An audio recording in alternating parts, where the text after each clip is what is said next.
देखा हुआ है कि परवेज साहब के ऊपर जितने भी केसेस हैं और कोर्ट्स कहती हैं कि उनको छोड़ दिया जाए और फिर कोर्ट्स के कहने के ऊपर भी उनको नहीं छोड़ा जाता है। 24 अवान ने इमरान खान का साथ दिया है, उसके बाद से एक बेबुनियाद मुकदमा दर्ज करने की एक रीत सी कायम हो गई है। अगले दिन आके यहाँ पेश होंगे क्योंकि ये केस, ये मुल्क हम सब का है और हम सब ने इसमें रहना है। सब इदारे हमारे मुकदम हैं, लेकिन कोई लाडला या कोई ऐसा नहीं होना चाहिए। सब के लिए कानून बराबर होना चाहिए। हमने सबसे पहली एक बात की है कि जब से 24 अवान ने इमरान खान का साथ दिया है, उसके बाद से एक बेबुनियाद मुकदमा दर्ज करने की एक रीत सी कायम हो गई है, जिसके अंदर ये 2 मुकदमात थे।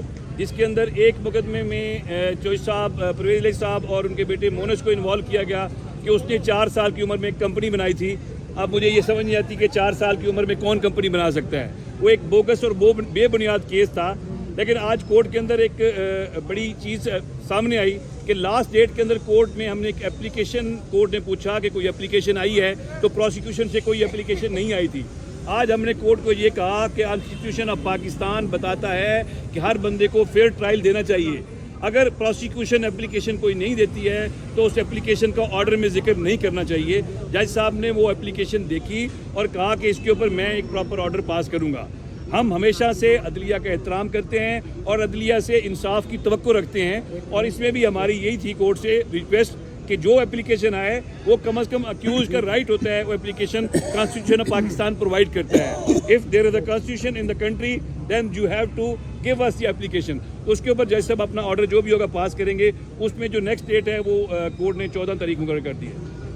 अमर भाई ये बताइएगा कि क्या अब इस आपके एतराज़ के बाद मोनस इलाही के खिलाफ जो इश्तिहारी की कार्रवाई शुरू की गई है वो ख़त्म हो जाएगी? मैं देखता हूँ क्योंकि इससे पहले जो कोर्ट के अंदर जहाँ से प्रेडिसेसर थे उनके पास जो एप्लीकेशन आई थी वो भी यही काम था कि FIA ने एक बोगस और बेबुनियाद तौर पर एक एप्लीकेशन दे के फर्जी तौर पर इश्तिहारी करने की कोशिश की थी, जो कोर्ट ने नल एंड वॉइड डिक्लेयर की थी। अब भी हम कोर्ट से यही रिक्वेस्ट करेंगे और एक्सपेक्ट कर रहे हैं, क्योंकि ये ऐसी एप्लीकेशन नहीं आई है तो और उस एप्लीकेशन की बेस के ऊपर कोई अकाउंट्स मुंजमद किए गए हैं या कोई कार्रवाई स्टार्ट की गई है तो वो दैट विल बी इलीगल। उसके ऊपर कोर्ट को देखना भी चाहिए और ऑर्डर भी प्रॉपर पास करना चाहिए। शामर साहब, ये इश्तिहारी की कार्रवाई शुरू हो गई है तो आप मोनस इलाही को क्यों नहीं मशवरा देते हैं कि पाकिस्तान आके कोर्ट प्रोसीडिंग ज्वाइन करें? देखिए जी, मोनस वहाँ पर अपने कारोबार के लिए और आज से नहीं है, और वो इससे बहुत पहले का है, वहाँ पर पाकिस्तान से बाहर गए हुए है। और FIA ने भी गलत बयानी करके लिखा कि वो मुल्क में मौजूद है, एक बोगस डॉक्यूमेंट यहाँ पर सबमिट करवाए जो रिगार्डिंग है कि वापस आके।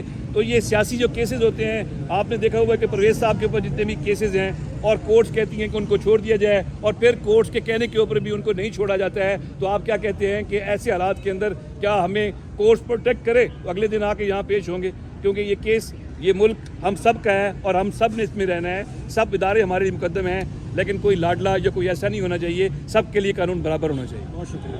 Thank you.